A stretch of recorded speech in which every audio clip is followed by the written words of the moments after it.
right, welcome back everyone to Red Spotlight Entertainment. I'm your host, Alexis Soto, joined by David Francisco. And that means we're back for another installment of our Loki recap series.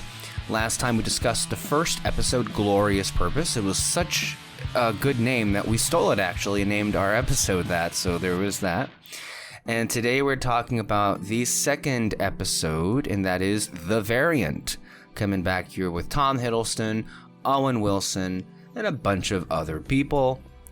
And so the way that this works is we will give our initial impressions of the episode first in a non-spoiler fashion. And then we will give an indication that we are going to go ahead and break down the episode, give away all of the spoilers, and David will lead our discussion as we recap the events of the episode as it happened in sequence. That is today's show on Red Spotlight number 2, off by a number. Red Spotlight number 330. So there's that. David, how are you doing? Good. That's good to hear. And we're doing Loki, and we had such a good time talking about the show last week. Of course, I should say that there are a lot of things to discuss in terms of the conversation outside of the show. But as previously established, we're going to go ahead and save that for the very end. So, without any further ado, let's go ahead and get into what our initial impressions were of this episode. I guess I can go ahead and start off with how I feel. It kept a lot of the energy of the first episode, and I think what overall is winning me over is a lot of the things that won me over the first time.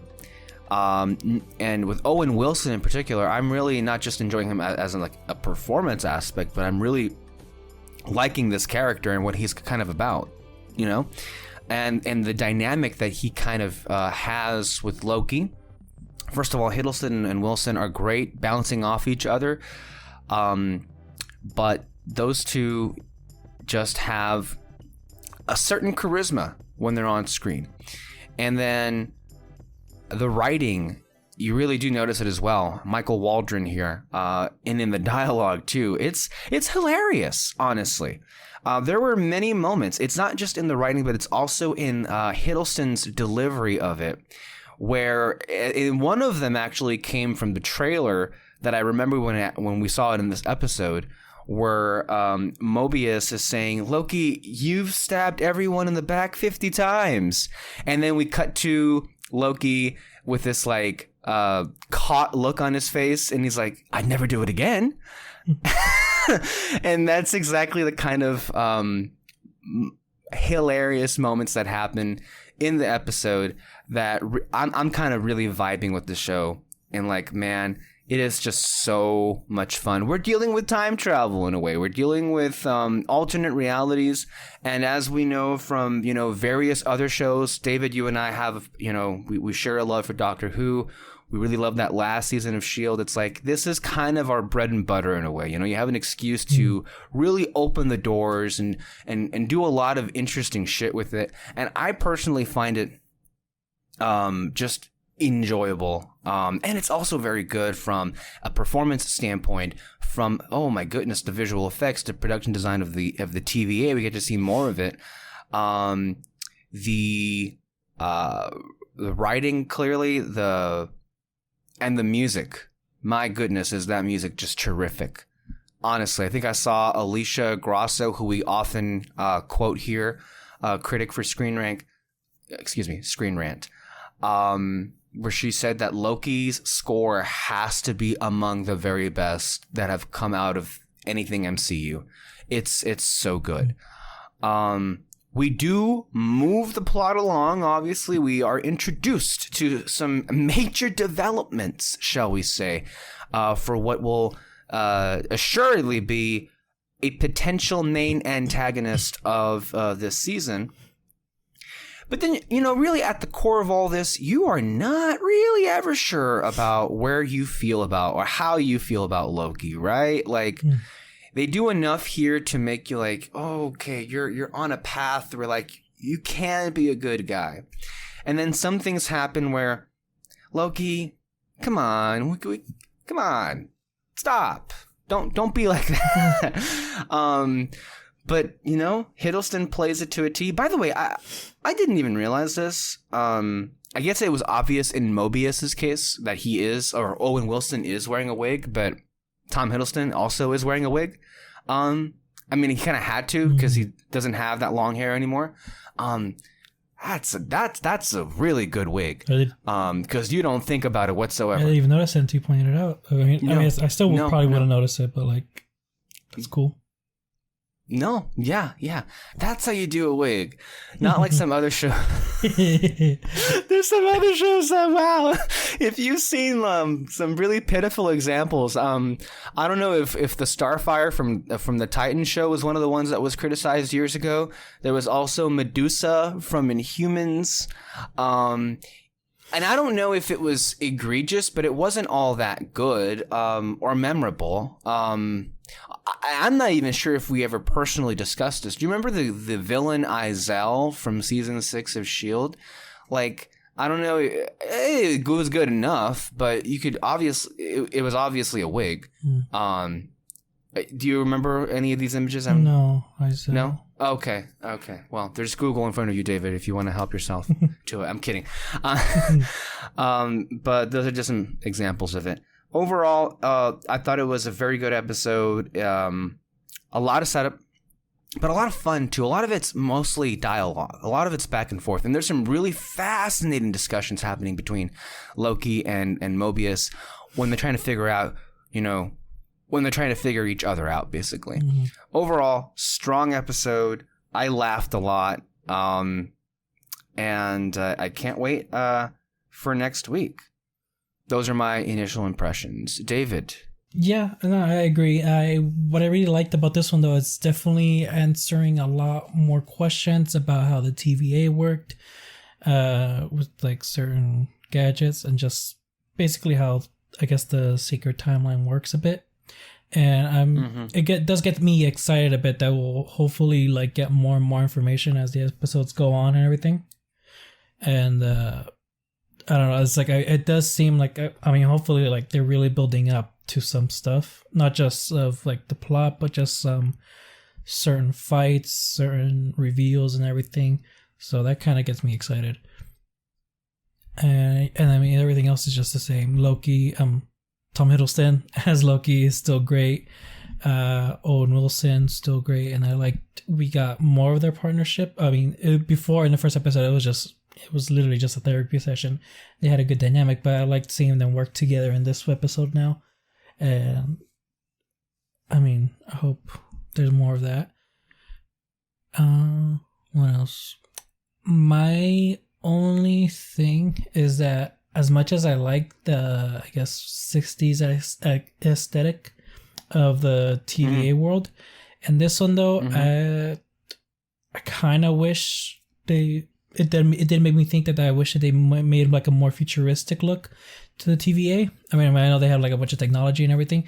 It's just that the whole place looks gray and kind of dark in a way, and it's just like it kind of doesn't work when all your scenes are just talking. So like you kind of like I just kind of brighten up the place so that you can you can have something going on in the scene. And again, but I mean, the two actors though, they really carry that dialogue, especially because it's just like a bunch of info dump of just not just the characters, but the whole world. And I like, and when it gets to the moments where they're finally like going along with the plot, like those are always great. I'm gonna ask real quick at that point of the design of the TVA. Do you feel it's because of the colors used or the lighting that was throwing you off, or a combination of both? A combination of both, because again, the colors it's brownish, grayish colors and everything. Just add a bit more color, lighten up the colors a bit too. And yeah, I definitely the lights too. There was this one scene where you're in someone's office, and it's just like yellow lights on the side and everything, and it's just kind of like it just doesn't feel as it doesn't make it look bright or anything like that. That's really it, because again, you're mostly seeing dialogue. Right. Which, I mean, I love that. It's interesting how we're 2 episodes into this, and well, real quick on what you said, I don't feel that way just yet. We'll see how it goes. I know if Peter were here, he'd be the asshole and say, well, I mean, hello, Agents of S.H.I.E.L.D. had a lot of sets where there wasn't much color and it looked very gray. So, I mean, there is that. It's interesting. I'll have to look at it again. I did watch it during the night, so I don't know if that helped. Like, not really, because, at night, I don't know, maybe you notice more things like that when you're watching it during the day. Because if you're watching it during the day and you have the window open, the reflection's not going to be good on it. I don't know if that's what happened there, but we'll see. We'll see about that. I mean, that could be it. I saw the first episode at night, but I saw this episode in the morning, like literally a few hours ago. So yeah, maybe that could be it too. And then, because let me tell you something. Nothing's more annoying than having to watch something and then the reflection just destroys the picture. Yeah, for sure. When we get to spoilers, I could explain something that can probably change my mind later on. Who knows? But when we get to spoilers, I'll get to it. It's heavy on dialogue, and I've noticed some people, point that out as like just to warn people that it's dialogue heavy. Why should that? I don't understand why people would be affected. To me, that's kind of, I don't know, where the meat of your story is usually.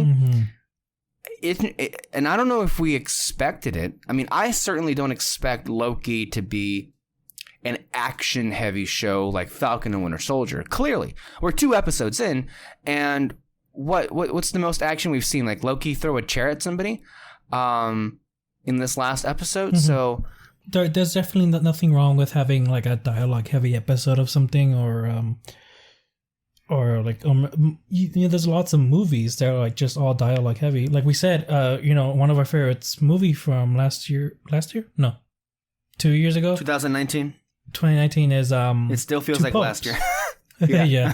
But the movie The Two Popes, that is very, very dialogue heavy. And I didn't want to see it because I almost didn't want to see it because you guys mentioned that too, and I was just like, oh man, I don't know, especially because the topic was religion and all that. But but that movie though, like you're getting lots of dynamic shots of where are they at? Rome.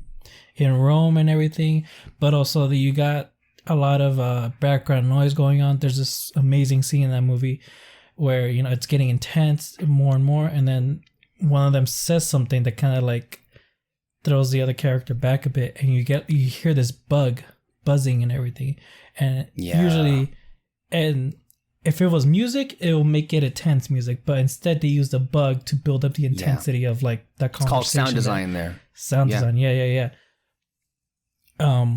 And so that's what they use. And so with this show, again, you're not getting bright colors. The picture's not bright. You're not getting bright colors. And so it's just like visually, it's not really grabbing me. And I am a visual person. That's why Two Popes worked so well for me. And so that's really it. But yeah, again, when we get to spoilers, though, there might be something that could change my mind about the design. Yeah, it seems like, look, it feels like in this, on the onset at this point, right? 2 episodes in, it feels like this show might feel like WandaVision, where they're not really going to have much action.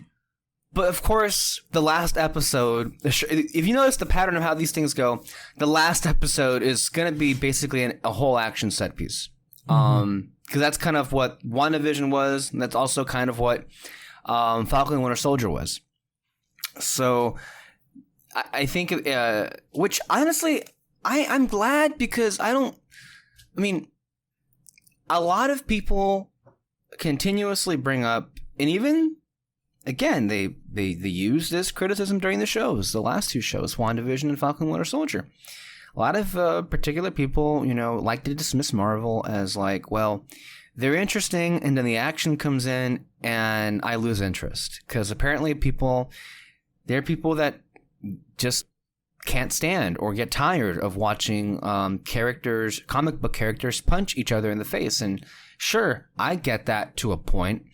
But it's kind of ridiculous to expect that a Marvel show on Disney Plus with this budget isn't going to have one action set piece, because it kind of is what it is.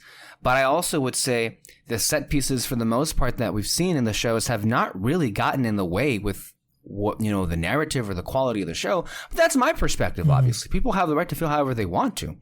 But I would just think that with Loki and with WandaVision, maybe we can show that Marvel is more than just action, especially with the caliber of episodes that they have produced with, the pilot last week, the big WandaVision episode where we see through her past and her trauma, and then the great sequences we see with Sam and Isaiah Bradley. Like, I would hope that with these shows, people understand that Marvel isn't just a bunch of action figures punching each other in the face.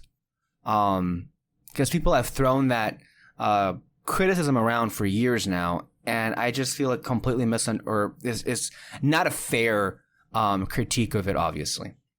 Mm-hmm. Real quick, something that just made me go, oh my God, on the internet, because of course, internet. Tom Hiddleston and Owen Wilson on Loki, they have a new name. A new friendship name. They're called Lokius. So. Lokius. Yep. So. There's that. But yeah. Since we kind of stumbled on this, are there any substantial issues or negatives, you could say, as far as the episode is or the series is so far, aside from what you had mentioned about the lack of color in the production design? No, not really any other complaints. Again, we got a bit more information about how the TVA works and just kind of how this world works and all that. And you can't really put all whatever questions people have, you can't put it all into one episode. For one thing, that's just too much. Could get boring. I mean, for some people, this episode was boring because of the dialogue. So now you want even more information. It's gonna make you more bored. Come on. And so, I mean, any questions people have, you're gonna have to wait till the end to see if it gets answered or everything, because that's just how a show works. You gotta keep you engaged and somehow, So, no, not really any other complaints. Yeah, no, I'm with you on that. So those are our initial impressions. Let's go ahead and wave the spoiler flag, shall we? And start off with the beginning of the episode. David, I believe we start off at a Renaissance fair in the middle of the 1980s. Yeah. It's a Renaissance fair. TVA walks in. It's just a team we haven't met before. But I like the first joke that happens where it's a woman going excuse me, you're not dressed for this event? Come on. Uh-huh. And it's just they just completely ignore it, walk away. And I like what she says. It's some people need this. You could have played along and everything. That was hilarious. That was honestly hilarious. And also it was hilarious because it was sad. But true. Some people need the, oh my God. That got a little bit more serious than it should have, but okay. So what was funny though for me is that when I played the episode, I didn't pay much attention. Right in the beginning, I was doing something, so I didn't see the date. But it's a Renaissance fair, so I just immediately assumed that it was 1600s or whatever the heck that era is. And so I was Are you serious? Yeah. For a second though, because I saw it, I'm like, oh, cool, they're in that age, cool. But then I'm looking, I'm kind of these people seem overdressed. Is this a Renaissance? Is this a fair? And then once I saw the person going oh, you're not dressed for this event, I'm like, oh, okay, wrong timeline, my bad. We're way off to what we thought it would be. Yeah, that was it was funny, my thought process on that scene. But yeah, so the TVA, they go to a tent, and then they realize it's a trap, and then the song "I Need a Hero" starts playing, and they get attacked by Loki. Oh no, the variant mind controls does like the Wanda thing from Age of Ultron. The Loki variant. Loki variant. No, the Loki variant does, what Wanda does in Age of Ultron, mind control. It does. Yeah, my mind went there too. Like when I saw that hand do that, I was like, Wanda?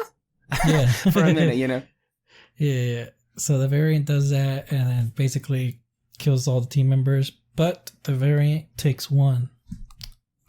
And what's kind of funny about this scene, and it has nothing to do with the scene exactly, it's just that the song "I Need a Hero" starts playing, and I've heard that on like 2 other things. So they played that song in the trailer for He-Man Masters of the Universe Revelations, and God, they also put that song in the Guardians of the Galaxy video game that's coming out. It's just like, what's going on? Like, why is this song keep playing and everything? And didn't both of those trailers come out very recently? Yeah. Was it after May? No, so He-Man and then the Guardians trailer. The He-Man was like last week, wasn't it? And then Guardians was this week, like a few days ago. Did all of this have to do with the fact that people, for whatever reason, decided to dig up Shrek and talk about the pros and cons of it? Remember on film Twitter, there was this like week-long debate over what was going on with Shrek. And if you know, one of the best sequences in Shrek, and maybe in the entirety of cinematic history, is in Shrek 2, where the fairy godmother ends up, doing an impromptu performance of "I Need a Hero." Yeah, could be, I guess. I wonder if that's the reason for all of this, because you have to keep in mind that all of these, whether it be the trailers and this episode, finished editing, production, quote unquote, relatively recent. So I wouldn't put it past it. Otherwise, how would you explain this one song just resurging all of a sudden like that? Yeah. I'll credit Shrek. And it was the people who were crapping on Shrek that made it possible. So once again, thank you to the haters. Yeah, it's so weird though, just like this song popping up. It could have been because of Shrek, but I mean, who knows? Apparently the year that the scene takes place, that song did come out, so like, just it does. Yeah. To be fair, they could have done this in the 80s. Yeah, I mean, to be fair though, because it's already like a Renaissance fair, like you don't know what I thought this was like. This could have been like 2005, 2000, or this year or something. So I don't know. Maybe they just made it work for themselves. Who knows? That'd be cool though if they did. But yeah, so that happens there, and then what was it? I know, like, oh yeah, it cuts to Loki, and he's like in the cubicle of Morbius's. He was in Mobius's. Morbius? Did you call him Morbius again? Yeah, it kind of like just rolls out. But you see him; he's having like training from the Time cartoon. What was her name? Miss Minute. Yeah, Miss Minute. He was just having like a little training session, testing him and all that. But he's just kind of like, and then at one point he kind of goes, "So like, are you kind of subconsciously alive here, or it's just like a little a playback program and all that?" And she's just like, "Bit of both, I guess." And he's like, "Okay." And he starts hitting her and like trying to smack her and everything. She's just like, "Hey, what the fuck?" That was hilarious. Yeah, I did not know it was Tara Strong that did the voice for Miss Minute. Tara Strong is this legendary voice actor that does the voice is of a lot of characters. Timmy Turner among them, Yeah, and Harley Quinn. Like, I think that's probably the most iconic. That's true. Yeah. Yeah. But yeah, Miss Minutes gets away, and then that's when Mobius gets him, and he's just like, "Hey, there was an attack. We gotta go." And then, he gets kind of excited about it, and he hands him like his own jacket. He's just like, "Cool," like a part of the team. He's just kind of excited, I guess. no, ooh, I was about to skip it. But they have like a little debrief of what's going to happen, and they explain like, it's just like keep an eye out on the variant Loki, and then they made sure they get a look at our Loki. But they also kind of show it's like, yeah, every variant it was always different, and they show images of different Lokis. One where I think it was like some kind of tracksuit or something like that, and then, or just like a one that kind of just looks like him. But then the one standout for me was just this giant muscly Loki that they got on, and I was just kind of like, okay, so they definitely kind of like a troll. Yeah, kind of like a troll. And I thought that was just cool detail that like you're always gonna get something different in these variants. Yeah. It's not just like it's not really the same person throughout all the time and everything. And I like how they bring up like it's like Loki always ends up being a variant like all the time. Like they just keep trying to catch him over and over.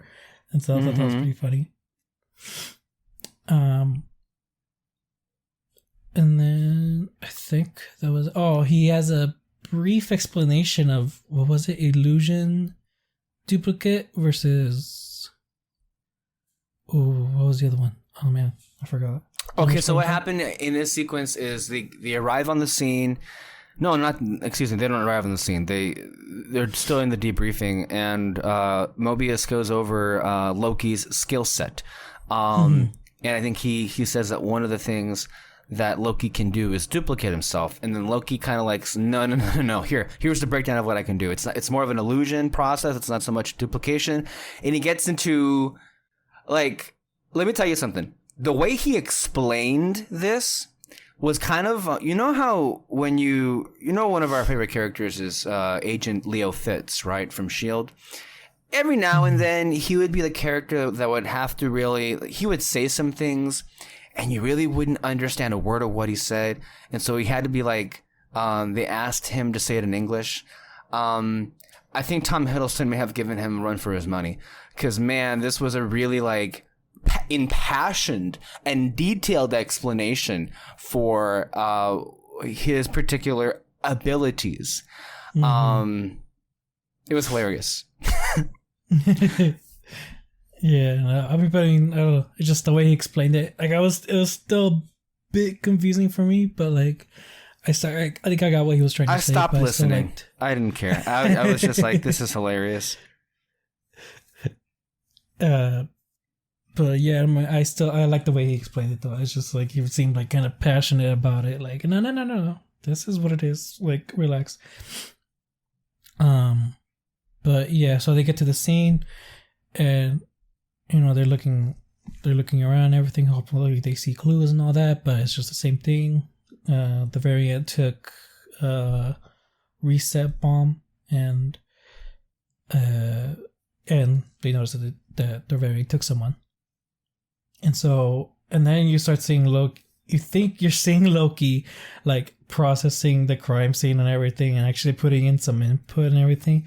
And he's going like, "Oh, but if you go outside, like he's gonna kill you all." And it's like, "Don't do it." And it's just like he's trying to explain to them like, we need to like rush this process or something like that. But Owen Wilson sees right through it, and he's just like, "Okay, you're lying. You're bullshitting here." It's like, everyone get out and just reset the timeline. I was wondering that myself. It's like, I honestly at first was like, "What are you doing?" Like he's telling you the truth. Like he knows himself better than anybody else. Then the more it went on, I'm like, Loki, what are you doing here, man? Yeah. Like we don't got time for this shit. And then Owen Wilson was like, all right, he's lying. Let's get the fuck out of here. No, yeah, for a second, like in the beginning, yeah, for sure, I thought it was kind of like, oh wow, he's gonna put some input. Like, cool. It's like, what are you gonna do next? Like, tell us.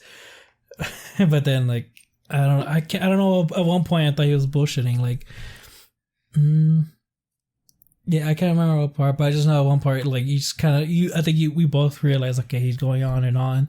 He's probably bullshitting somehow. Like he's stalling for time intentionally. Yeah. Oh, maybe that's what it was. He was stalling to get the timeline to get to the Nexus point, and so right. So hopefully they can make like a rushed decision, and everything. Yeah, that could have been it. But yeah, so they reset the timeline, and I like that we finally get to see what the thing does, the reset bomb. And I thought like it straight up like destroys everything in its path. Like I thought we were gonna see like some black hole morphing or something. Mm-hmm. But no, it just disintegrates certain things that like that's not supposed to be there in the timeline, I guess. Yeah, it doesn't destroy everything. It just destroys the things that were thrown out of whack. Yeah. So I like that we got a clear answer on that, because I was just kind of like, dang, just like I legit thought they would just destroy the entire universe. Like I know, like, are you just like, are you like annihilating everybody in sight? Is that what you were doing at first? Mm-hmm. But so because we see this, it immediately gets you like, okay, maybe the TVA isn't as nefarious as maybe they could have been, or maybe what you suspect they'd be. Mm-hmm. But that doesn't mean that there aren't some more questions. And I believe this next scene that we're about to discuss, where between Owen Wilson's Mobius and then also Renslayer, who we saw in episode 1, who is the person that evidently dictates the rules that the timekeepers laid down. She's like, I guess, the boss in the area. And they're having a discussion about what the fuck happened, man. Mm-hmm. You know, is this Loki thing going to happen or not? Like, why are we wasting our time with him if this is going to happen? And she's, she's kind of like chewing Mobius out for, blowing or messing things up and everything. And Mobius is in there trying to get like a second chance. Like, come on, just... And Renslayer, from a character perspective, immediately picks up like, okay, why do you care about him? You can't fix what's broken. I think she says something to that effect. Mm. And Mobius is, it's interesting, right? Like he kind of is of two minds, right? Like I think he understands the value that Loki brings, but there's also a part of him, and I think you could feel that from last week's episode. There's a part of him that seems to want to help Loki legitimately.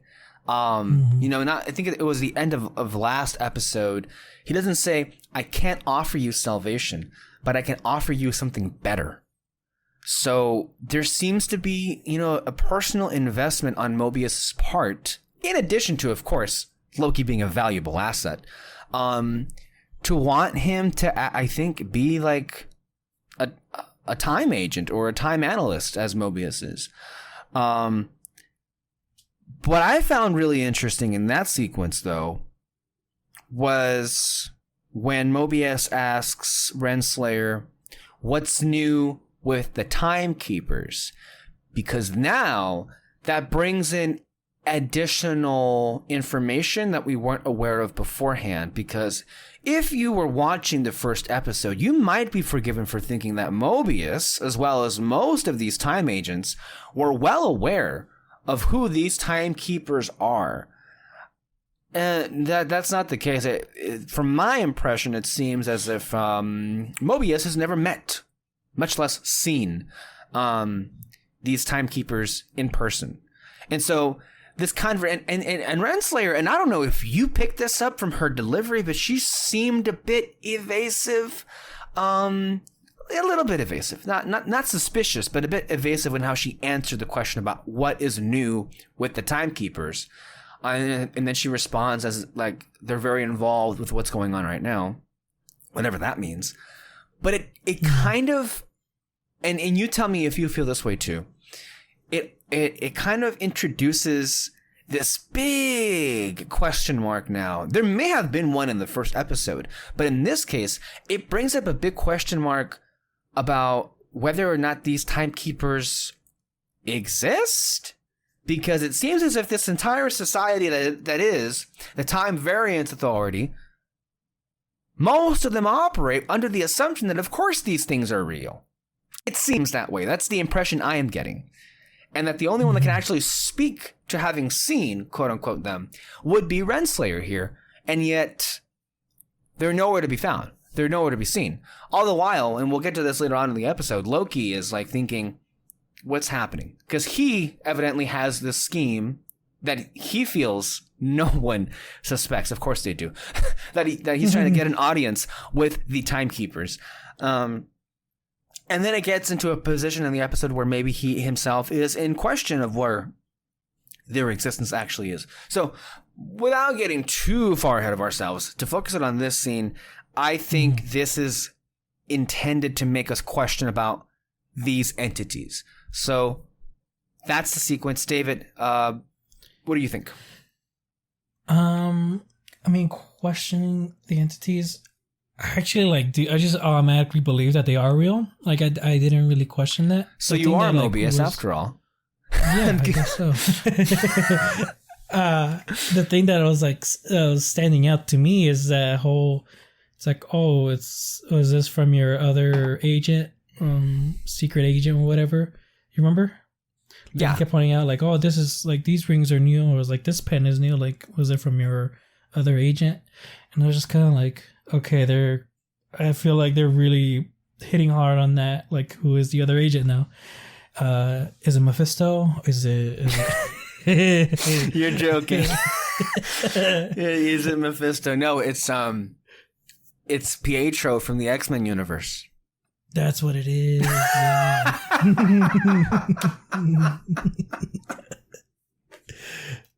Oh God, that hurt. That was no. It actually physically hurt because how hard I was laughing. Because that would be that that is interesting. That kind of I kind of dismissed as well. Of course, Mobius isn't the only time analyst. I guess the implication was that Renslayer was like seeing other analysts behind his back, as if she had like other enforcers that Mobius wasn't aware of in a similar line. I don't know if maybe it suggests that Mobius is just another one in a long line of time agents, and that once and the other ones failed her and then they get reset. I don't know if that's because she says at some point that later on in the episode she says if this doesn't go well, there's not much I can do.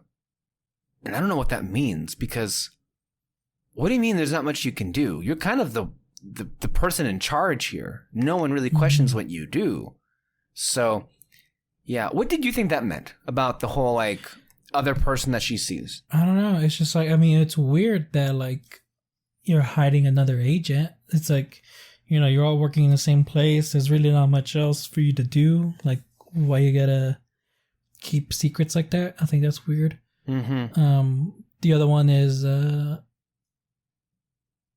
well, actually, I do have a theory, but I think I'll wait till the end because there's a reveal in the end. Well, I guess I already suggested it, but I feel like Renslayer, she may not be operating under nefarious pretenses, but it seems as if she's hiding something big. Yeah, it could be. Yeah, for sure. You brought up if the existence of the timekeepers, time lizards are real. The lizards. Yeah, it could be that she's always trying to hide stuff. She's the agent. Her secrets have secrets. Yes. It could be that type of thing. I mean, who knows? Why is every director of organization always like super secretive? You got Nick Fury, you got the one from WandaVision, and I think that's just the thing, I guess. It just seems to be part of the job description, don't you think? I guess so. You gotta keep secrets, otherwise you're dead. Feels that way. Yeah. Was that it for that scene? That's kind of it. Yeah, that's pretty much. And then they walk out, and Mobius gets pissed at Loki because Loki was like, he was trying to say, oh, that stuff back there, I was just kidding. I was. Yeah. Go ahead. Yeah, he was just basically trying to defend himself and everything, and but Mobius, he wasn't finding it and all that, and he kind of like tries to call him out on this shit, basically giving him like another hard therapy session in that moment. Said that he's just like a scared little child. You don't know how this whole place works. Nobody trusts you. Nobody there's some people here who are as strong as you, so you're trying to like manipulate your way up and all that, basically. And like you said, like, yeah, no one, everyone knows his secret plan that he's trying to take over the time variance organization and wants to replace the timekeepers. Which shocked Loki, like, how do you know my plan? How do you know my evil plan? Like, who doesn't know your evil plan, Loki? Like, hello, these people know everything about you. How would you expect that?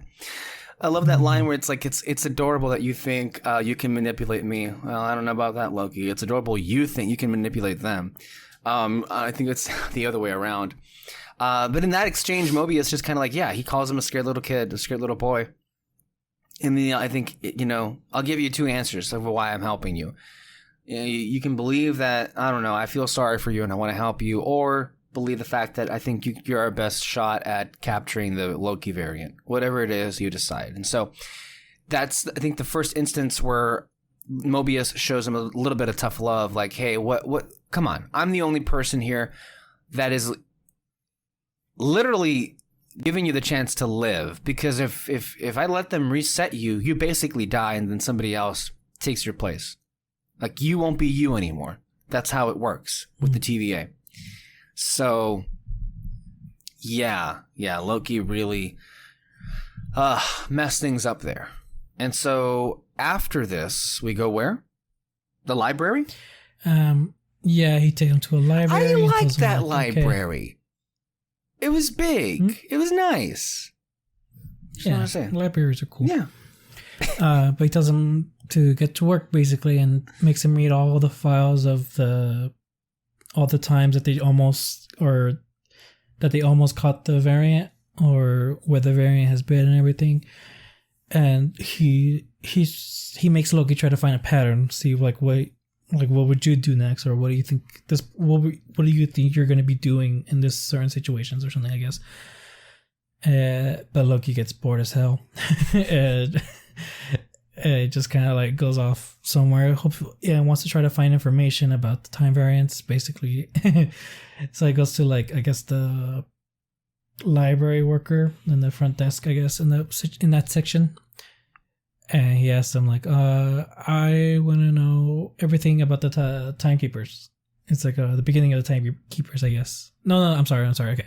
He asks the person to get files about the beginning of the time variance organization. Yep. And she's like, can't. That's classified. It's like, okay. Can I get files on the beginning of the universe? Classified. End of the universe? Classified. Okay, what can I get? And it's just basically a file on himself, I guess. Or... no, it was just a file of a certain moment in time. And he sees that it was Ragnarok. The moment Asgard got destroyed by Surtur and everything. And you get another moment, like in the first episode, where he's finding out more stuff about his timeline. Yeah. And he gets sad about it. Yeah. And he sees how many people were lost on that day. And then he notices something that says, what is it? Like time variant energy or something like that. Mm-hmm. Basically at 0%. And that's when he puts the pattern. He figures out what the variant Loki is doing. Basically, the variant Loki is hiding in moments in time that had like a great apocalyptic almost event, or just basically like a lot of deaths were going to happen in that moment. And that's where the variant Loki is hiding, because he theorizes that no matter what someone does in this certain moment in time, everyone's just going to get wiped out, and so it's not going to change the timeline. And they test it out. Well, the way he was trying to explain it, he gets Mobius's salad and just adds salt and everything, just basically destroying his lunch and everything. And it was pretty funny. That was hysterical. That was hysterical, because I was like, what the fuck are you doing? I was as confused as Mobius. Like, man, this analogy, this is really getting away from you, because you're just ruining a perfectly good salad. What the hell? But I'll say this. That was actually pretty ingenious. I really wasn't sure what he was getting at. But then when he said, like, well, in apocalypses, You can do whatever the fuck you want, because it won't change the course of history, because all the people in that vicinity would be vaporized. It's as simple as that. And Mobius was like, okay, maybe let's try it. So what do? What's one of the more infamous apocalypses in all of time? Pompeii. Of course, Pompeii. So we go there, and Mobius is like, all right, he's very nervous. Let's not do anything that's going to throw anything off balance. To which Loki then does, no. He goes up in front of everybody, gets their attention, and then he speaks in their language. I'm Loki, we're for the future. Hi, you're all about to die. He says all that with a smile on his face. And then the fucking volcano erupts. And then Mobius is in complete disbelief because there were no variants. There were no branches off. No, branch realities forming because of what Loki did. Because they all were going to die. So that cracks it, and now they get to work with figuring out where exactly this Loki variant is.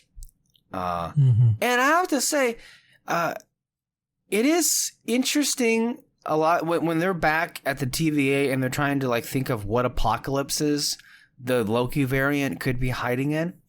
They do touch on some years that we haven't lived through yet, that are not very far away when you think about it. And it kind of makes you nervous because, oh, that's right, climate change is a fucking real thing. And these disasters that have been told were going to happen since the late 60s are kind of coming now. And since we refuse to do a single thing about it, I guess these storms are going to fucking kill people. And when they, go down through 2030 this or 2040 that or 2050 this, and I'm like, dear God, what if this actually does? Imagine if this does happen that year from some strange situation when we get to that year, if we all hopefully live to see that year. It's just, and that's a little bit of the nerve-wracking side. On the cool side of things, it's like, man, that's the kind of future where we can actually live to see that future, It's not the kind of future in most sci-fi where it's like, man, we'll be fucking dust in the ocean somewhere before this actually happens. So yeah, I like that. And then they pick an event in Alabama of all places. And I guess it's just, I don't know if it was fucked up where my mind went to, but it's like, well, yeah, of course, this would happen to Alabama, a state that is, predominantly conservative, elect Republicans, and do not believe in climate change. And of course, this would be poetic justice if it happened there. Of course, it's not exclusive to political ideology. Climate change will come for you no matter where you are and who you are. So, sorry for the brief political diatribe there, but there it is. That's where my mind went when I saw these things happen, and that's how I am. David, is that where we are, or did I miss anything in there? I think I missed Renslayer, and she had to meet because they had to go get approval for this mission, and Renslayer was like, "Are you fucking crazy?" And then she was like, "Well, if this doesn't go well, there ain't much I can do," is what she says, right? Well, a couple things. So, in that moment though, in Pompeii, I like the moment where Loki is he's really excited to test his theory and everything. He's just super giddy about it, and Mobius has to be like, okay, calm down a bit. Everyone's gonna die here. I get you're excited, but that's right. That's right. That was hilarious. This isn't really the situation, the right type of situation that you want to be smiling at. I'm excited too, Loki, but I don't want to. Come on, it's in poor taste. It just feels weird. It's in poor taste. That was the word. Yeah, but then I also like it though, the volcano erupts and everything, and you see the cloud of smoke getting closer and closer to them, but they're excited though that their theory worked and all that. It's just, I don't know, it's just funny. Loki's just hey, it worked, I was right and everything, but you just see the smoke coming from behind. I don't know, it's funny. And then yeah, you touched on it, but there was a scene after that though where they had a conversation about how the whole TVA works and everything, and they brought up the conversation of the whole free will of people. It's okay, so the timekeepers, they know basically from beginning to end, how this whole thing's gonna plan out, and like they're setting the timeline, and they're going around the conversation, but like he brings up like, oh, so like there's no free will for these people. It's like, well, I mean, it's a complicated situation, all that. I'm hoping they bring it up later, because they brought up the topic of like, so you just believe that these timekeepers just like created you and just set you on this path of keeping the sacred timeline? And it's like, and Mobius goes, well, yeah, I mean, who created you? And it's just like, oh, well, I'm a giant. And it's just like, you're a giant and you were raised by a god, Odin. It's like, well, no, it's different. It's like, no, it's just, it seems confusing for me. Like, like what the hell? It's, and so I kind of like this whole conversation of questioning their own existence. And it's like, what's wrong with me believing in these time lizards and all that? And I mean, you can't really blame Mobius for believing that, because that's kind of all he's known. And he does see this as a great responsibility that he wants to uphold. So I don't know. I think if they brought up that conversation, I'm kind of think they're gonna bring up that conversation of the whole free will of the people, later on. Well, goodness me, I don't know what happened that I went over that sequence, because that scene, especially with both of them, that was my favorite part of the episode.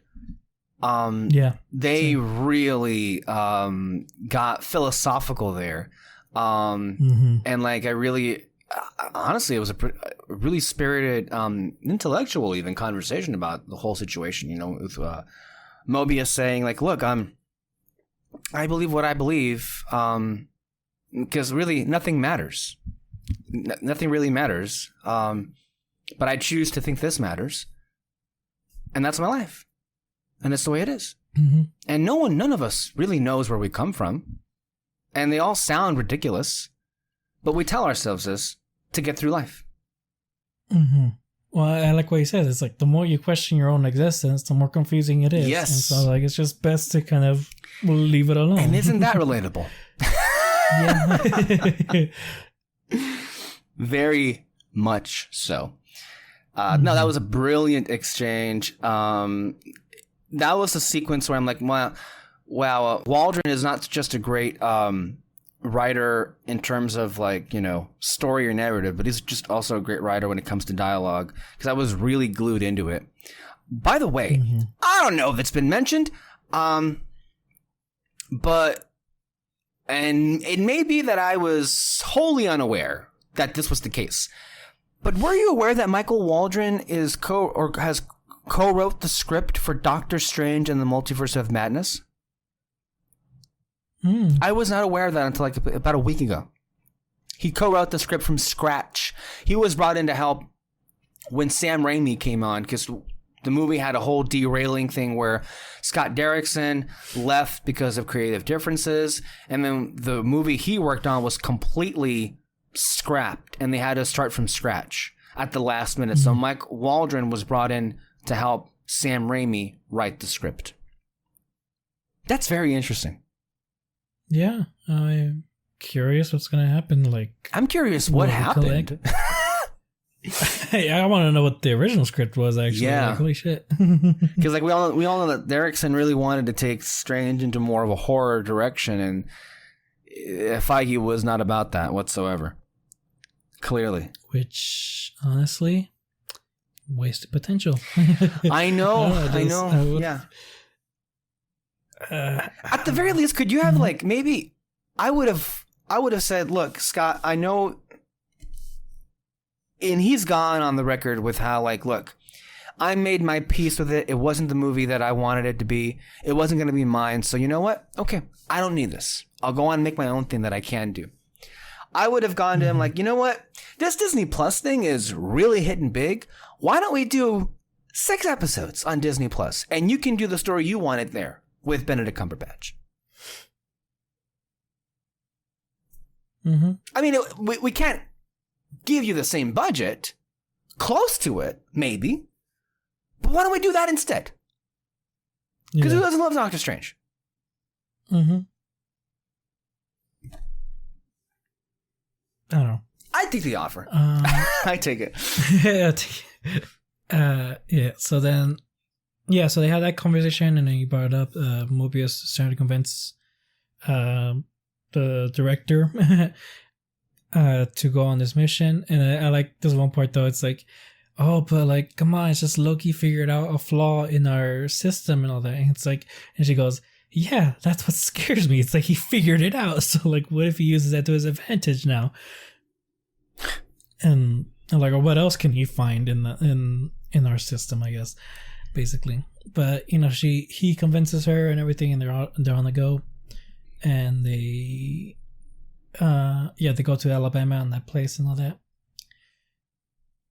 And you just had this kind of cool moment, I guess, where it was raining at the time. They go inside, and then Loki uses his magic to dry himself off. And like his reasoning was like, it's like, yeah, I'm drying myself off. Like, I don't want to make squeaky noises and get caught.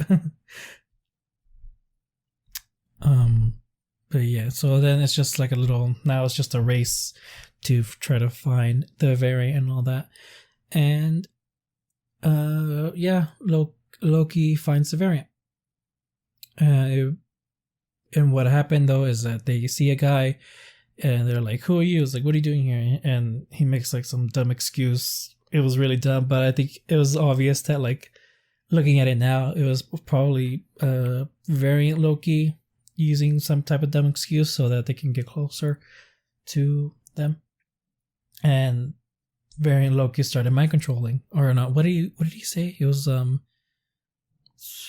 he used a specific word, but basically, yeah, mind controlling them. Right.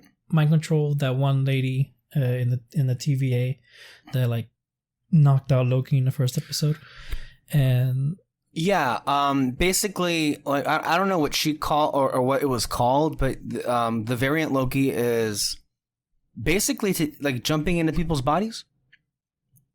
Mm-hmm. Does it remind you of something? Because it reminded me immediately of something. I'll just tell you. I mentioned her earlier on in the show when it was revealed that what. I know. Go ahead. I remember now. If you know it, just go ahead and name it out there. Well, I forgot the name though. Okay, but like I know exactly. Talking about Izel, on Agents of S.H.I.E.L.D., where in I think what she could do is she literally could just jump into your body and take over you completely. So, yeah, that was basically it. And so then so variant Loki and Loki are having conversation, and clearly one's stalling for time, and then the other one's trying to convince the other, kind of like join forces. But variant Loki isn't having it. It's just, the person has a plan and they're gonna execute it. And and I was kind of wondering, like, okay, what is the plan? Because what you see are those reset bombs being placed everywhere in the store, and a timer is going off. And in my mind, I was like, is it variant gonna blow up the place? Like, I know. At first, you're like, wait, are we about to like have a suicide bomber situation here, or what's going on? Yeah. Like, I don't know. It's just, it's like, it's not really worth putting all those, and there's a lot of them. There's a lot of bombs everywhere. It's like, you're just gonna kill like 5 people with this? Like, I don't know what's going on. But you find out what's happening, and what happens is the timer goes off and then opens up a little portal, and all of the bombs go in.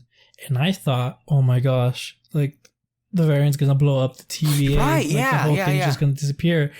And I thought it was like, and I thought we were gonna see that like in the last episode, like, the TVA is gone, the multiverse is happening and everything. Like, oh my gosh, it's happening. But no, that's not the case either. What the variant did was put the bombs in all different points in time. Like, I don't know, different points in time, not just like on Earth, but like all over the universe. Apparently, you see a list of where it's at, and some of them is like New York and all that. But you also saw Titan, Ego.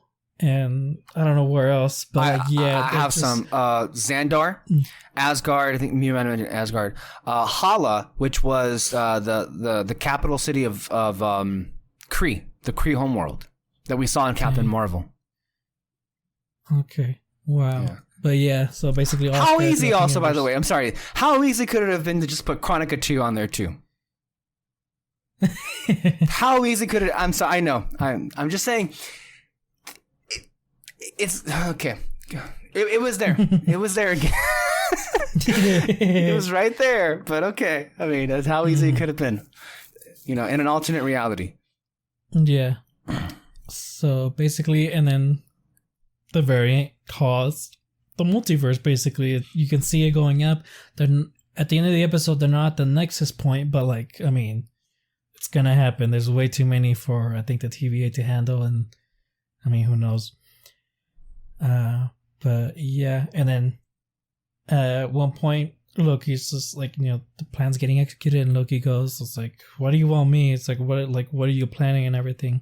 That's when it's revealed that it was Lady Loki all along. Yeah. She says this line of, this isn't about you, basically, and that kind of like set off my theory mind and everything. So. What I was saying earlier about that scene with Owen and the director, how he keeps pointing out like, oh, this is new. It's like, is this you're the secret agent? My theory was that this was Lady Loki. Like, because like because they were able to capture Loki pretty easily. So like, how are they able to capture? So like, how is she still in existence? Basically, it's like how does she like know so much about the TVA? How is she able to escape from them and all that? And for me though, and to me, it's because she worked in the TVA. Maybe it was a director that kind of did what Owen Wilson did or something, or I don't know, who knows. But yeah, that was just my theory. And the reason why she's doing all this, causing these multiple timelines to emerge, is because I think she doesn't like the idea that she was taken out of existence. That to me, I think that's something Loki would get mad about, and all that. And so she causes alternate timelines, causes the multiverse. She'll be able to go into a timeline where she exists. That's just my theory. Honestly, it was a great plan. When you saw it, when you saw it in execution, it's like, whoa! Like she blew. She didn't blow up the TVA, but she kind of made a fucking mess of things. Like, what she did. Who knows if they're going to be able to like fix all the variants in time? Mm-hmm. So, it's kind of a kneecap when you think about it. Her attack, which is pretty brilliant. I wonder. What do you think is going to come ultimately? Because, Lady Loki and Loki, like, is the implication at the end that they're kind of going to team up here? Or what exactly happens? Because for me, I think part of what happened in the end of the episode, Loki... I'm going to choose to believe that Loki went after her partly to try and stop her, but also simultaneously, maybe it's a way out. Maybe. But I'm going to assume, like, from the perspective of Mobius and the other agents, like, oh, fuck, he just stabbed us in the back, too. And now we're at ground zero. Yeah. I want to say it is partly that he wants to capture her, but also kind of wants to hear her out, maybe? Like, I don't know. Just, I really don't know what he's going to do in that situation. Because, like... Yeah. I kind of don't know where you go from here. Yeah, basically. Like, I know we've seen the trailers and, like, we've seen certain scenes where, like, you see a destroyed New York. You see, like, him in different planets, like a purple sky and all that. So it's like, okay, what the fuck is going to happen next? And I like that we're finally getting into, like, the whole jumping through different multiverses now, basically. And, like, see what happens if, like, they just didn't reset the timeline for those certain moments. And then I don't know what's going to happen after that because, like, okay, will they team up? What's going to happen with Mobius? Because I think for sure the TVA is going to either dismantle or it's going to become something else in the end. Mm-hmm. Mostly because I'm kind of like, I care about Mobius basically, and he's finding his work at the TVA is like very important to him. So like I just feel like it's gonna be weird to kind of like destroy the one thing that this character cares about and all that. So it's just kind of weird, like thinking about how is this all gonna come to an end. So I don't know. Yeah, I don't know where all this is gonna go, and I like. There's a lot of confusing questions, personally speaking, and what all this really means. Because, like, I guess this means that the great timeline is basically coming offline as a result of this. But also, who really knows? Yeah, I don't know, man. There's a whole bunch of lingering questions, especially since, like, people have been bringing up, well, does Peggy Carter, does she count as a time variant? Do Gamora and Nebula, do they count as time variants? Like, or Steve Rogers, how come they're not being arrested? Or how come those branch realities haven't been cleared out? Like, those questions very much still linger in the air, as to all of this. And then, of course, the ultimate, I guess, suspicion that we have maybe is, did this that just happened here by Lady Loki, is this the beginning of what breaks the timelines down? Because, like, when we left WandaVision, we were under the impression, like, okay, the Darkhold is going to help Wanda bring down the barriers of the multiverse. But now we have this time variance authority, and it also seems like a possibility that one way or the other, the TVA is either going to lose control or it's going to blow up, and excuse me, god damn. And because of the absence of the TVA, that would mean that all of the barriers come down completely. Because, I mean, I guess the premise of the TVA is that there's only one timeline. I don't believe that. Yeah. I just can't believe that, because we know what's gonna come. We know there are multiverses. So what's the jig here, Mm-hmm. So, yeah, a lot of questions still. What's your big theory you had? It was that the Lady Loki. Okay, there it is. I was like, yeah, this big conspiratorial theory about like where the show would end and everything, but okay, it's fine. No, yeah. Oh, but so like I mentioned before too, those scenes are like how this TVA looks. Me not liking the color scheme and the set design, basically. So because of this ending, though, we're obviously going to be going through different multiverses, seeing different timelines and all that. And so that's why, like, if we get that, then I'm okay with how the set design was in this episode, because it's like, okay, now we're getting into like different kinds of set designs, different kind of visuals and all that. So, if we get that while still having those like big conversations that we have, I'm completely fine with it. Okay. Mm-hmm. I think we're done for the episode. Yeah. Oh, there was a reveal that the agent that got taken by Lady Loki, I guess she gave away the location of the timekeepers. That was the implication, yes. Mm-hmm. Which to me, it's like, really? Like, you knew? Like, I guess. No. I think she gave away the location of the TVA. Maybe. Not the timekeepers, because then how would Lady Loki know, unless like she was a former time agent and she already knew where it was? But I think the implication was that the captured time agent gave away the location of the TVA. Not so much, because why would that random time agent know where the timekeepers are at if Mobius doesn't know where they're at? Okay, yeah, true. Yeah, I think that's it for that episode. Okay, well, that was fun. Can't wait for the next one. But of course, before we leave, there are other lingering threads to talk about, right?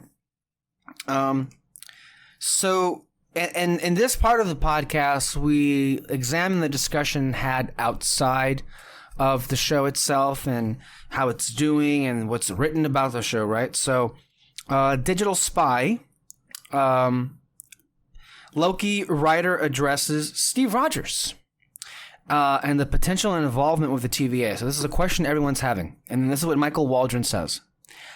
I don't think I can answer that, he said. I don't think I can answer that, he says twice. I think maybe just keep watching. There's your answer for what happened with Steve Rogers. Yeah. I mean, could it be like where it's going to be revealed in the show, or he just literally doesn't know? I think the likeliest situation is maybe you will find something in the next couple of episodes that can help you explain what happened. But is the show realistically going to say what happened with Steve Rogers? I don't think so. Maybe. That's not happening. Clark Gregg teased apparently a second season of Loki back in 2020. This kind of went under the radar.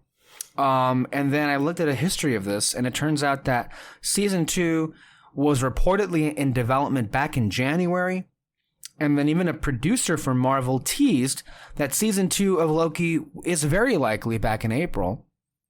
And so we had spoke last week that a season 2 would be very possible.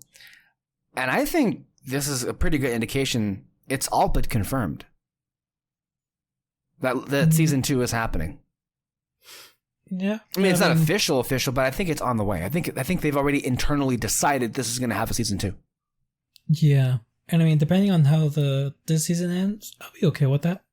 Yeah. It's fun. Because with WandaVision, like we said it many times, like, this is just supposed to focus on what she's been through, and we're supposed to move on from that. And I can see her getting a standalone movie after this. I don't think she needs a show. Right. And then you could definitely have multiple shows for Captain America and Winter Soldier. So, yeah. Mm-hmm. AV Club put out their really interesting take on how they see Loki. And then this is what their article read. Loki deftly transforms its puny god into the Daffy Duck of the MCU. He is and never could be the big bad of anything. Instead, he is the Marvel Cinematic Universe's answer to the greatest, pompous, prissy, perennial pop culture loser of all time, Daffy Duck.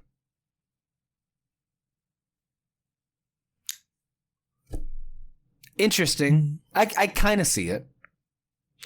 It kind of fits in terms of like where we look at him in his entire... Because, I mean, the last episode did say, well, I mean, you are just kind of here to fail and to, help other people become better versions of themselves, But that's just like any other villain, though. Well, that's true. So, like, it's not really something like, oh, we're putting you down because that's just who you are. It's like, no, I think that's literally like any other villain. The reason, they do whatever thing that happens, and then somehow that the hero gets an arc from that and becomes a better person from that. Like, that's literally any other villain. So, like, I don't really see that as like, oh, they're saying this to put him down because they want to or something. I don't know. The writers, at least. The characters in the show, yeah, for sure. But not the writers. But also, though, if there's other scenes that they kind of complain about, we don't really know how Loki is, like, on a normal day. In the movies, we're just capturing the moments that are, like, shit's happening that can, like, change the world, change their, like, universe, basically.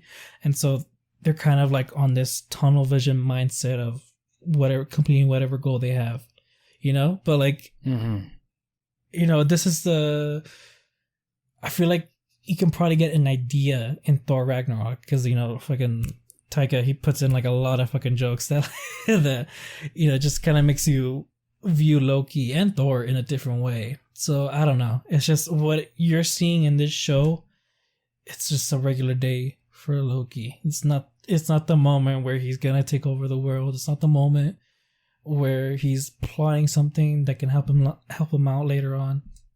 He's just kind of like trying to get through the motion of it. Yeah. Speaking of how Loki did, so Loki first day viewership scores record for Disney Plus. Samba TV reports that Loki's Wednesday premiere drew 890,000 U.S. households, which is the third party streaming. With Samba TV said was the highest audience for any of Marvel's Disney Plus shows. It beat out the first day viewings of Falcon and the Winter Soldier, which came in at 759,000, and then also WandaVision at 655,000. Should be, of course, noted here. And this is something that I did allude to previously a few months back when it came to, especially absorbing the views that streaming gets, right?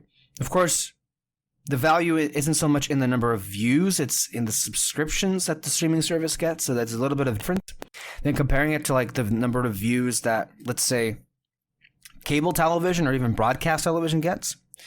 But it is it has not gone unnoticed, I should say,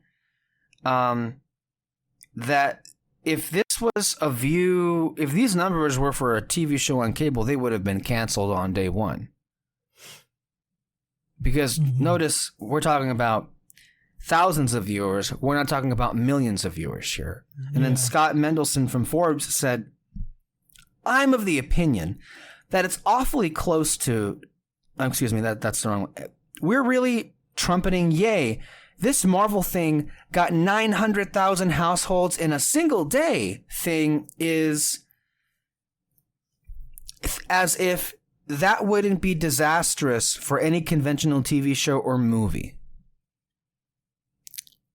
That's kind of the thing about, the different layers of expectations because, so we're looking at with Loki, approximately 900,000 views.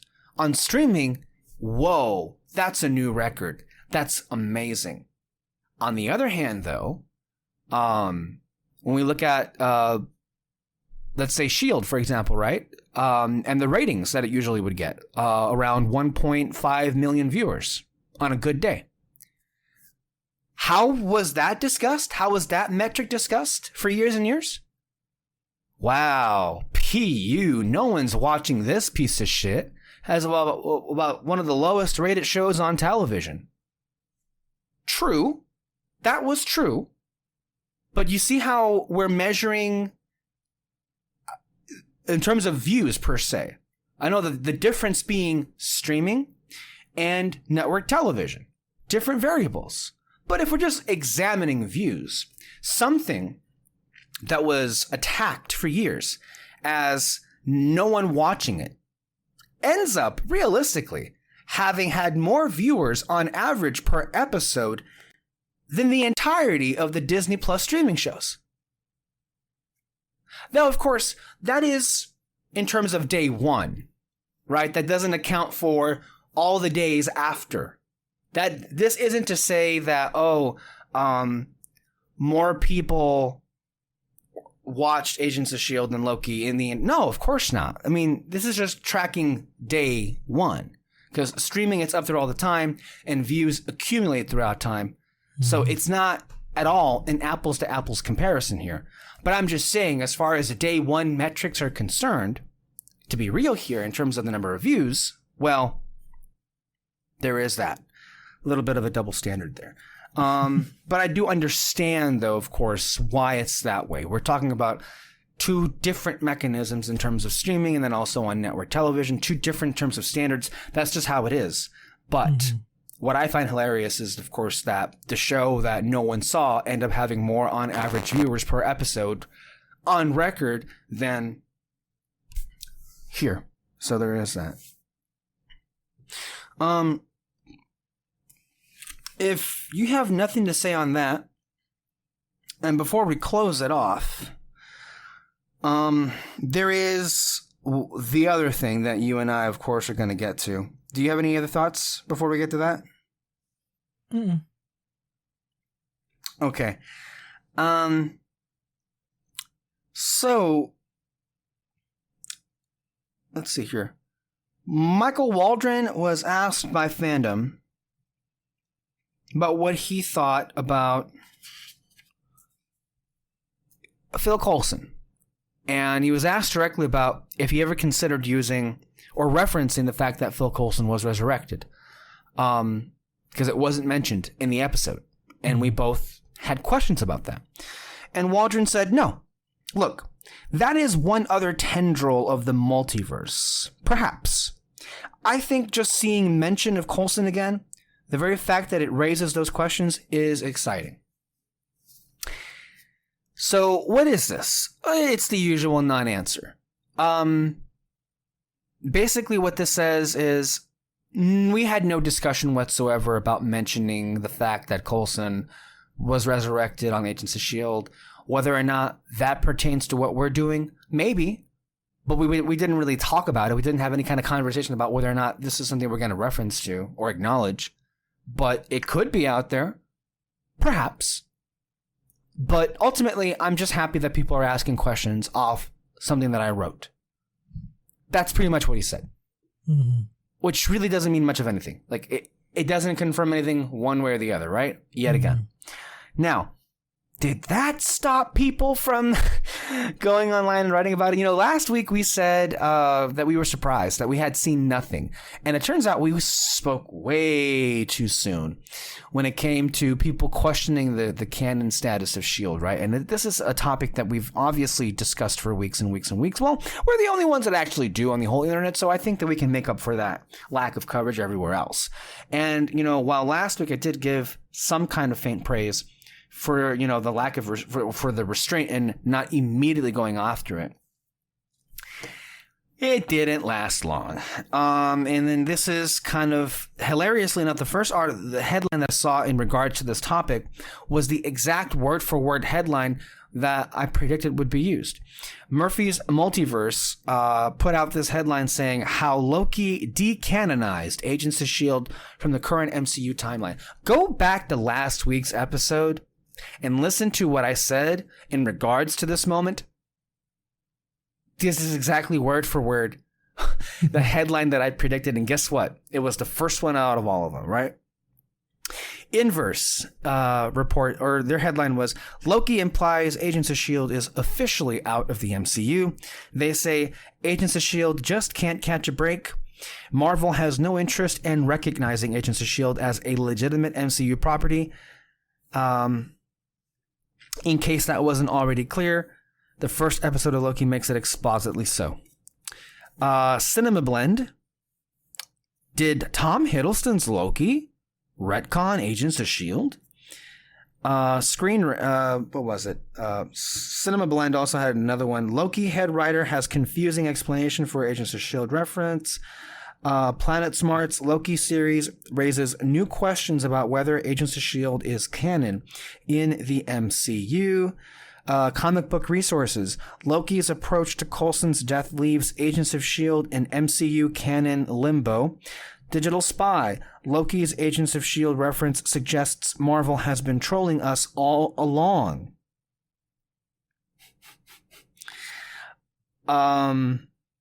You think I'm done? No. Screen Rant. Loki confirms Phil Coulson stayed dead after Avengers in the real MCU timeline. Okay. And then Decider had this headline to what apparently was a sarcastic article, although I didn't read it initially that way. Loki is the perfect opportunity to finally erase Agents of S.H.I.E.L.D. They say, a thing every Marvel fan is of course in favor of. Wouldn't that be great? Doesn't that spark joy? It's not like Agents of S.H.I.E.L.D. was on TV for 136 episodes or has legions of devoted fans.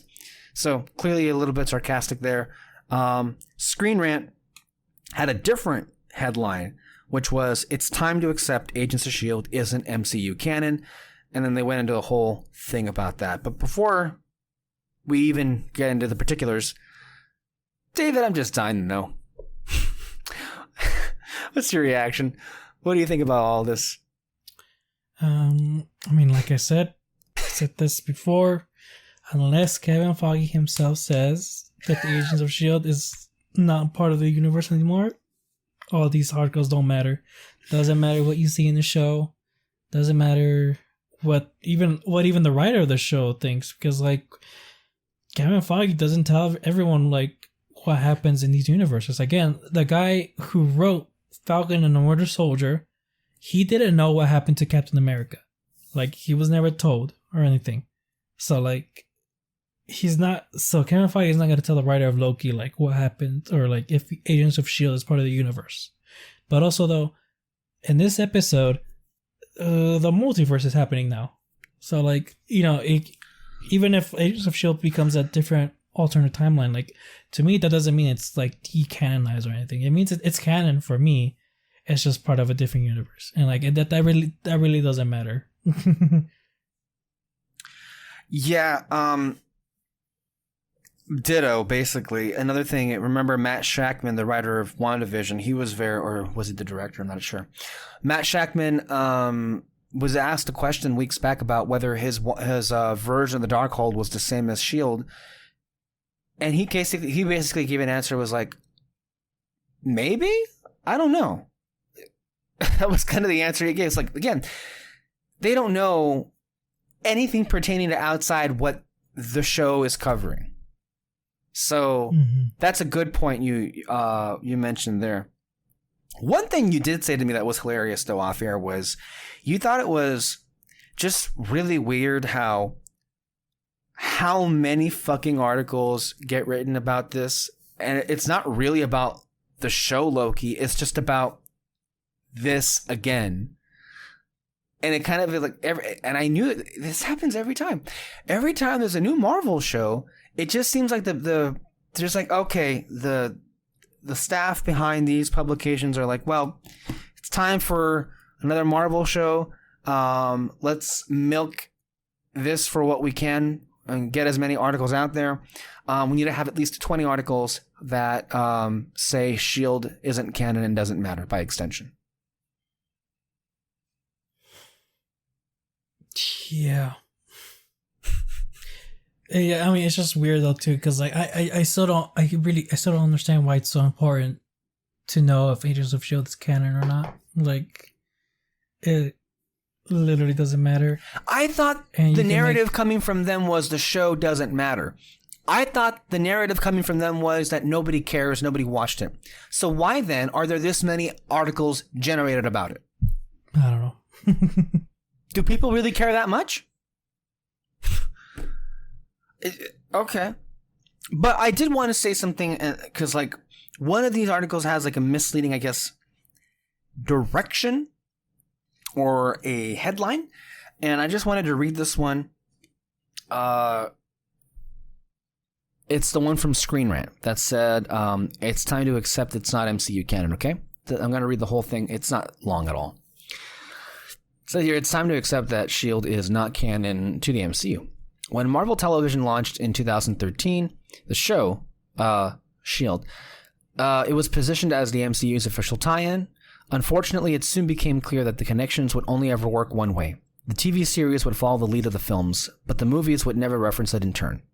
Joss Whedon even passed on using Phil Coulson in Age of Ultron. He said, "As far as I'm concerned, in this movie, Coulson's dead." He explained at the time, "If you come back in the sequel and say Coulson's alive, it's like putting fucking John Gilead in the sequel to Arthur. It mattered that he's gone. It's a different world now, and you have to run with that." Keep in mind, of course, Joss Whedon is the brother of Jed Whedon, who was the showrunner of Agents of S.H.I.E.L.D., and also Joss Whedon is, technically speaking, an executive producer on Agents of S.H.I.E.L.D., so that's weird that he'd say something like that when he's so connected to that kind of show. So if we forgot that was something that happened. But the last few months appear to have settled the issue. Marvel and Disney set up an option to view the MCU in chronological order on Disney Plus, and the new timeline subtly broke S.H.I.E.L.D. WandaVision, featured a completely different design for a book of dark magic called the Darkhold, one featured on S.H.I.E.L.D., and now Loki has followed Joss Whedon's lead in avoiding referencing Coulson's resurrection. However warmly Kevin Feige may speak of S.H.I.E.L.D., it's clear the films and subsequent Disney Plus series never intend to reference it, and the studio will not be constrained by it in any way. For all intents and purposes, S.H.I.E.L.D.'s extension and the rest of television by Marvel Television Productions are not canon. Through S.H.I.E.L.D., man, I'm having a hard time today. Though S.H.I.E.L.D. may not be canon, the multiverse introduced by Loki provides a way to make it fit.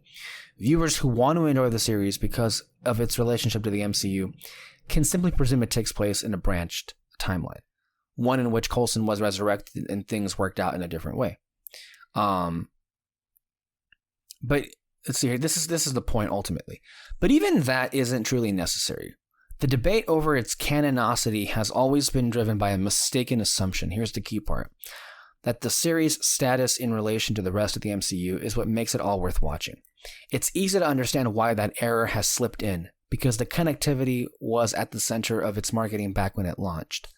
But over the course of its 7 seasons, it blazed its own trail and developed its own rich mythology, Inhumans, Ghost Rider, and even the model of time travel that Avengers used.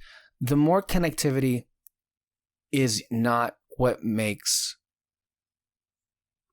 The connectivity is not what makes this show worth the rewatch. It's the ever-improving quality of its writing, the growing skills of its actors, crew throughout the 7 seasons. Canon does not dictate quality, as S.H.I.E.L.D. proves. That last paragraph is kind of the point of what you and I have been saying. And if there are people who get up in arms about why, whether or not it's canon, it's because really some people are saying, a lot of people actually feel like canon equals quality. It doesn't. But that's the mistaken assumption. So I appreciate somebody, Screen Rant, throwing that out there. It's like, hey, by the way, maybe don't get so worked up about this, because canon and quality are 2 different discussions. They don't mean the same thing. But a lot of people don't seem to understand that. Mm-hmm. So I at least appreciate that introduction into this conversation that I think is only just going to continue. It's exhausting. Honestly, it's tiring to keep bringing this up. But, the articles keep coming. Mm-hmm.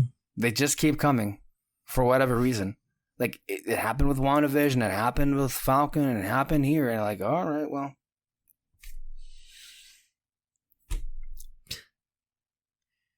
Yeah. Yeah. It's just dumb. It is. It is. So there is that. Thank you all so much for listening. Thank you, David, for being here. We will see you next week for our next recap. Don't forget to catch our next episode with Kyle and Alexis Moreno, as well as David, discussing In the Heights.